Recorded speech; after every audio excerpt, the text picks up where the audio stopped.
So, welcome to FedRAMP in 5, where we talk about all things FedRAMP in about 5 minutes, but it's usually never 5 minutes. It takes longer because that's FedRAMP.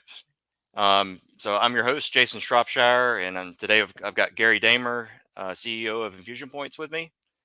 How you doing, And guys? today's topic is FedRAMP equivalency. Um, this has definitely raised a lot of eyebrows in the FedRAMP community. Over the past month or so, and we thought we would take some time out and talk about this as a topic. So, Gary, what's your perspective on FedRAMP equivalency, and kind of help our audience understand kind of where it came from, where the what drove the concept? So, I mean, this issue has been around for a while, and it really has not, or is not really a FedRAMP issue. It really is come out of the defense industrial base compliance requirements.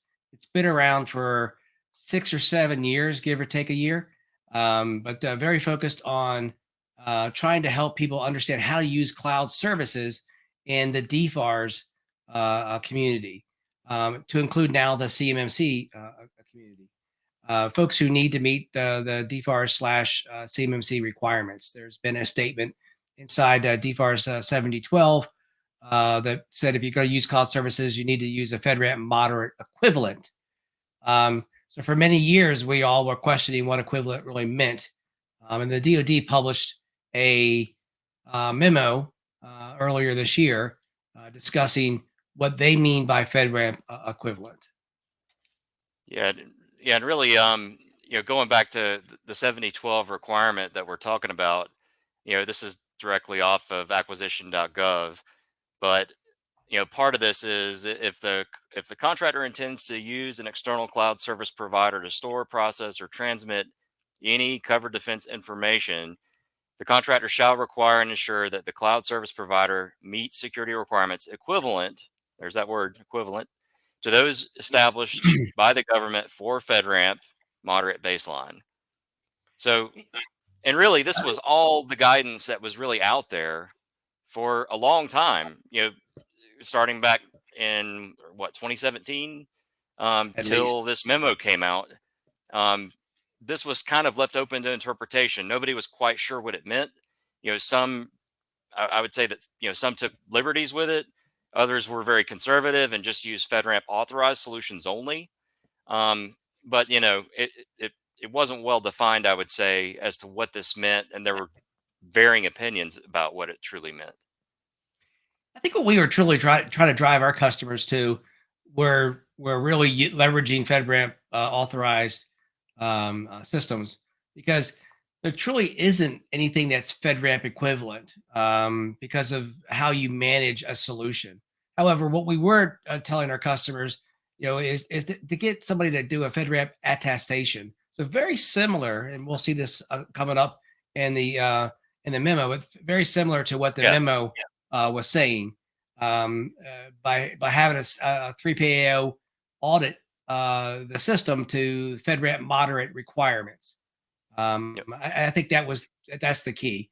The hardest part, though, in any of this to get the equivalency is one of the beauties of the um, FedRAMP program, which is the continuous monitoring aspect to ensure that if somebody finds findings in your system, then you can go ahead and get them fixed over time, whether they're vulnerabilities in operating systems or just an inherent issue in your service offering. Right. Right. Yeah. I mean, so the memo comes out. I know it says December 21st. That was an internal date, right? It comes out, I think, the first week of January is when this hit, and it really raised a lot of eyebrows because of some of the content in here. And just kind of going through a little bit and just describing this. The memorandum, um, provides guidance. It's really the whole purpose of the memo is to clarify what that FedRAMP equivalency meant, right? And what is it? What does that actually mean?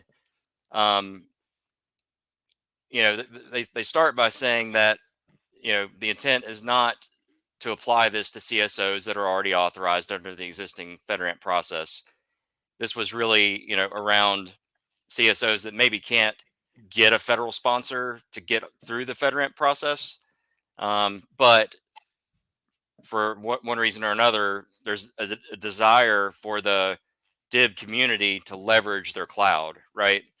So there's a desire there to leverage the clouds, but they can't get through the FedRAMP process. Um, so And so what? it doesn't mean that they don't meet the requirements. It's that one Right, hard requirement that people getting the struggle with. sponsor.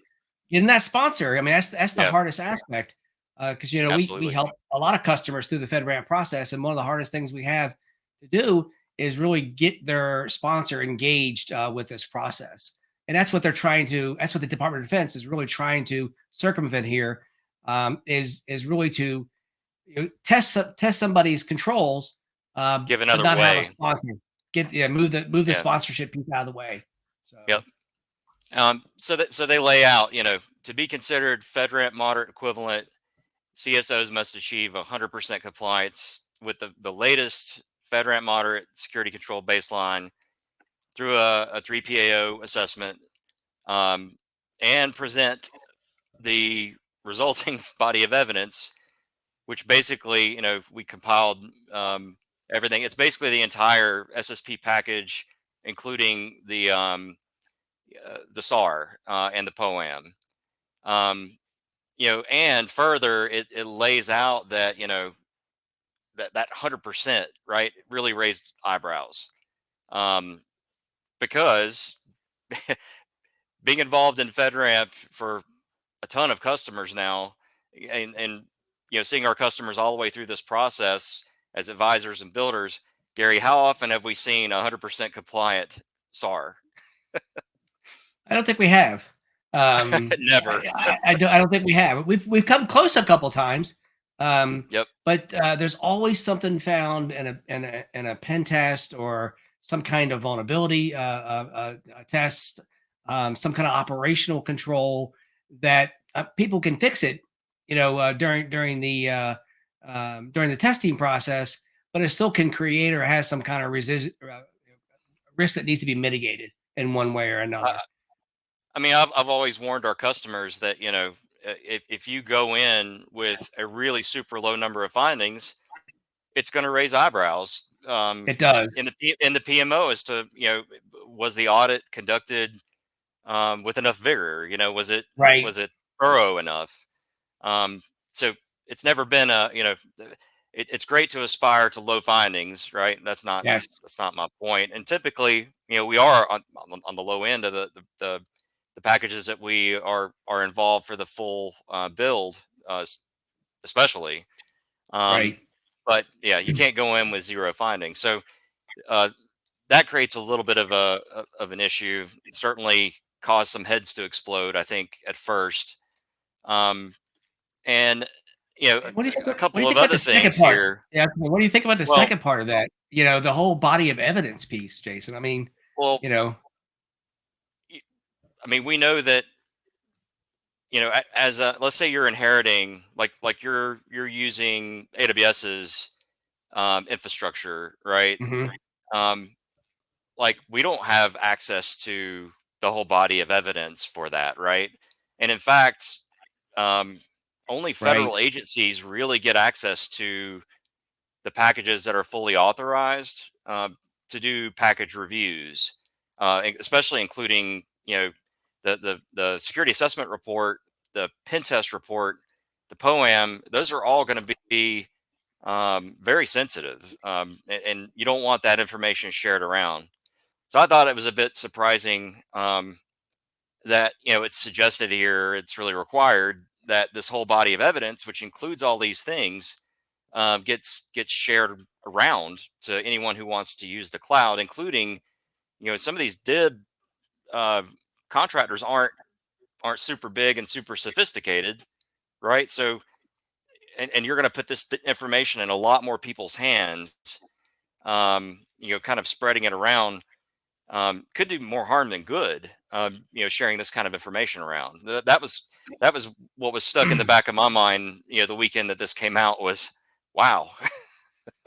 I couldn't get um, past the 100%, but as soon as you really started, kinda pushing that on me, I was like, "Okay, I totally get that part as well."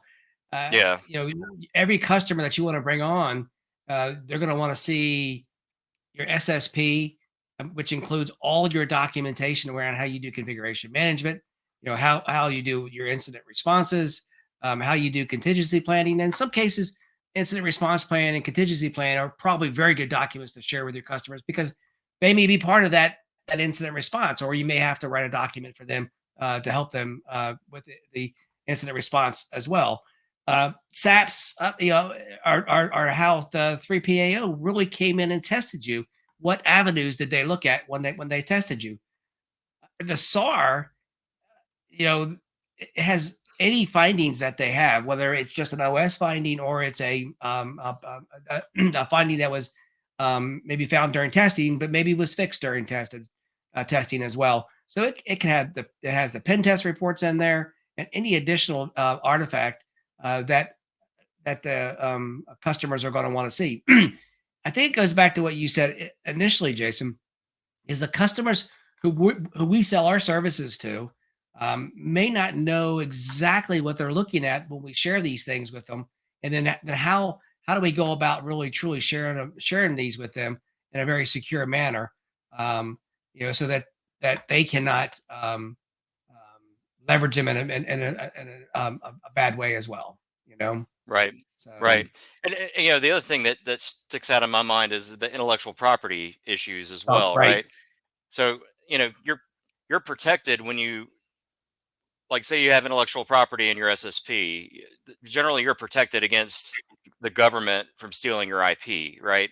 By right. sharing that stuff with them. But now when you're sharing it with a third party contractor, you kind of have to have all the legal, documentation, NDAs and stuff in place, to protect your intellectual property. That way, for sharing this kind of stuff. The other, I would say the final thing that raised eyebrows was, um, where is it? Yeah, it's basically, yeah, DCMA, DibCAC is responsible for regularly validating compliance, right? The DibCAC will review the CSP's body of evidence, but the onus is on the contractor to validate the body of evidence provided by the 3PAO meets the moderate equivalent standards. Um, the problem with that, uh, you know, how many of these defense contractors, you know, have competent people on staff that can make that determination, And there's or who a understand cloud to that level? Um, you know, I mean, I would dare say that there's not enough of those folks to go around just in the 3PAO community.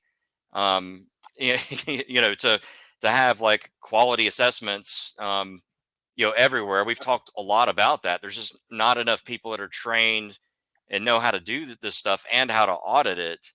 Um, Much less, having folks that work in these defense contractors who can interpret the results of this audit and know if that's good enough, right?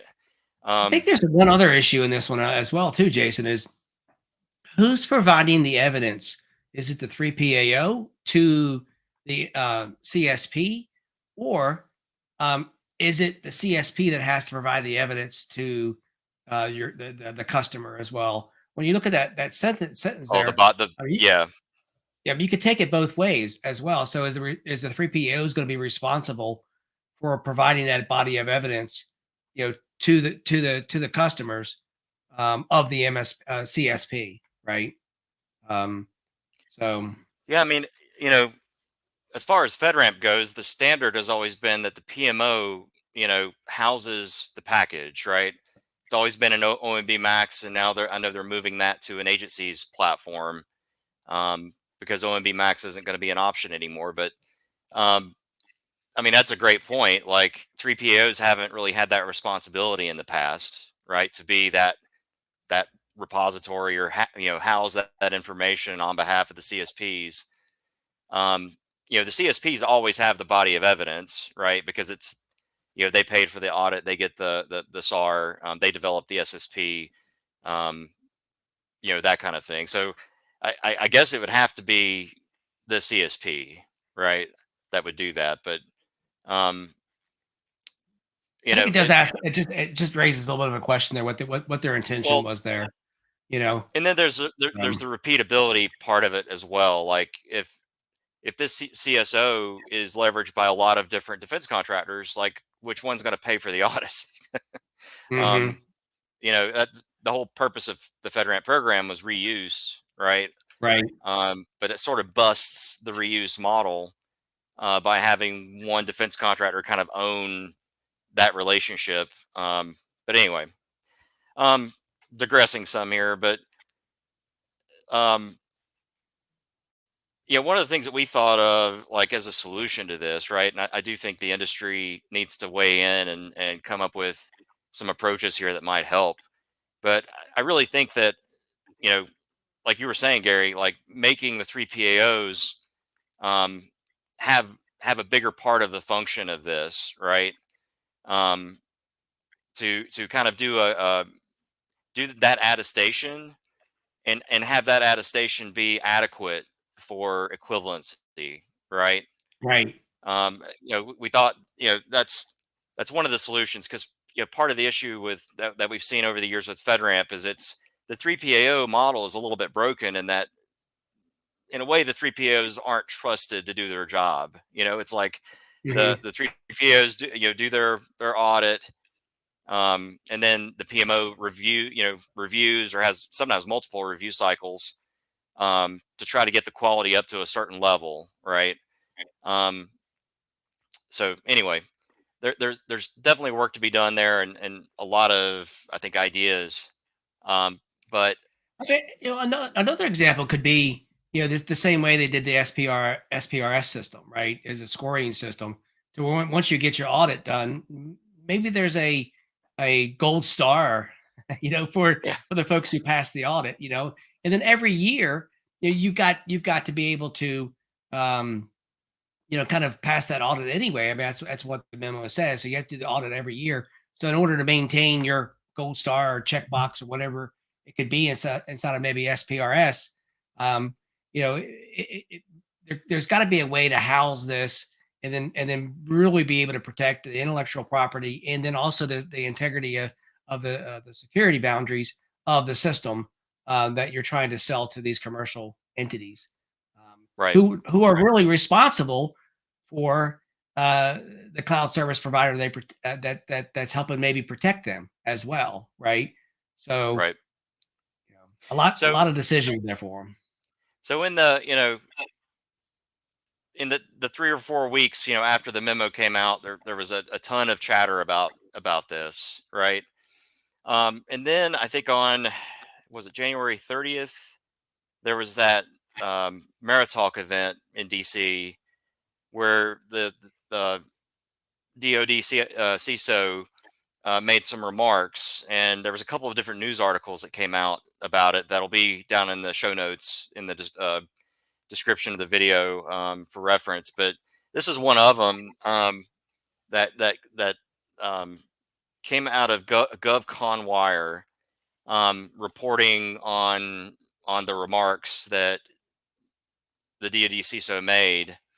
Um, through the memo, and I think this might just be paraphrased, but um, the department was aiming to standardize an approval process that would be equivalent to FedRAMP moderate authorization, right? Because like we were saying, sometimes the CSO can't get an agency sponsor, right? So there needs to be some kind of equivalent um, for CSPs that are trying to go down this path and serve this customer base. Um, McKeown said during Maritalk's Accelerate AI forum, the goal of the document was to give credit to companies trying to leverage a cloud that's not yet FedRAMP certified by enabling them to use a third party authorization process. Um, so that's the intent, right? I think everyone got that. The DoD has historically evaluated contractor compliance through the Defense Federal Acquisition Regulation Supplement, but McKeown said that DoD has previously glossed over the need to achieve FedRAMP moderate for all the cybersecurity controls on the face of the earth. Um, so clarification statement comes next, right? We want to clarify that if you have a third party assessment organization, 3PAO, come in and assess that cloud environment, any of the 110 controls they say you satisfy will give you credit for.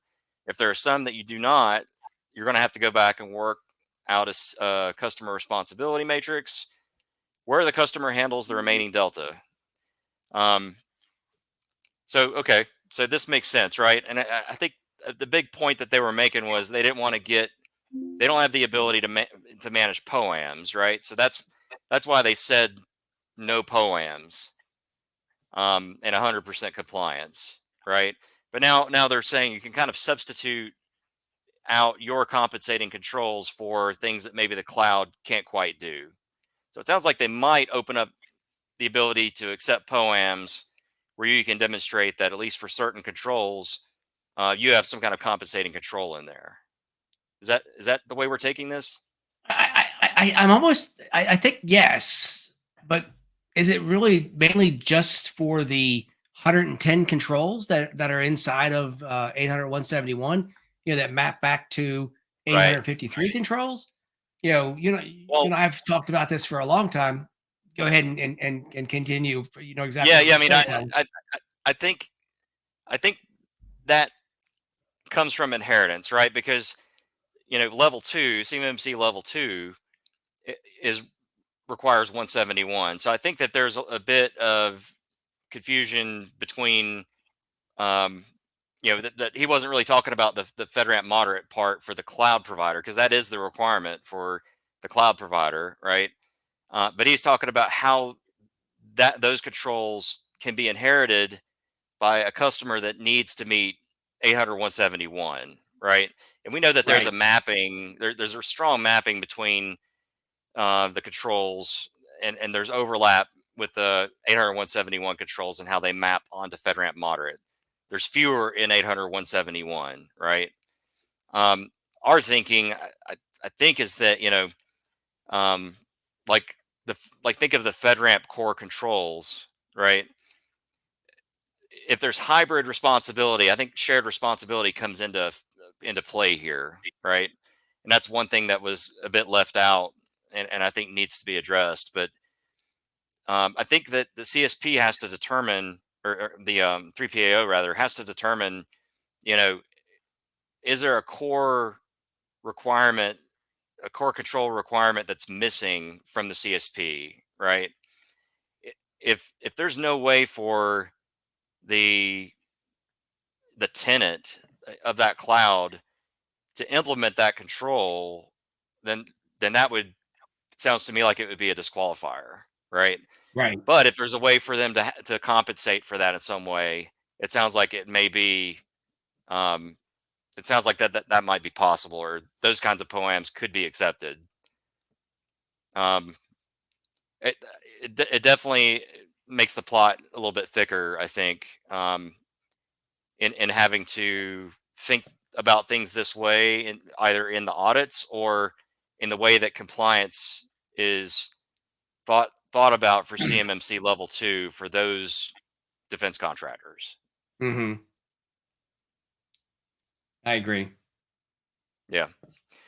So anyway, in conclusion, I think there's definitely some opportunities here. I think to be a little more clear that, to clarify the role of the 3PAO to help with these attestations, these FedRAMP equivalent attestations, hopefully without requiring, like, oversharing too much of the body of evidence in too many places, right? That's causes more harm than it helps, right? Um, we also think that there's a role that the three POs can play with, um, helping to retain that information, or even what were you saying, Gary? That Maybe a summarization in the attestation letter, some kind of formal right, letter, that actually says no POAMs, all SSPs done right, incident response is done right. You have all the check boxes for all the evidence requested, um, and then that's got to be trusted by all yeah. parties as well. And then how can the DoD establish a reuse model for FedRAMP equivalent as well, so that once a provider has been looked at by a 3PAO, um, they can use that status, right? So maybe DibCat can maintain record of the CSPs that have been through this, Yeah, I mean, that kind of thing. There's definitely some. advertising on your website is one thing, right? But being able to be in some kind of marketplace so somebody knows that you really are, interested in protecting their data by going through this effort, I think is because it's a big investment. It's a big investment for MSPs. It's a big investment for CSPs to go through this audit. It's not a small undertaking. Absolutely. All right. Well, appreciate you tuning in to this episode of FedRAMP in 5, and we really blew it out this time. It's more of a 5 by 5. Um, but It's a big if you topic, have any though, more Jason. It's been questions, around for a oh long yeah, time. yeah. Well, and these So these, these things are always you know more complex once you get into them and start unboxing them. But and this time I if you actually have thought any, we were less than 5 minutes.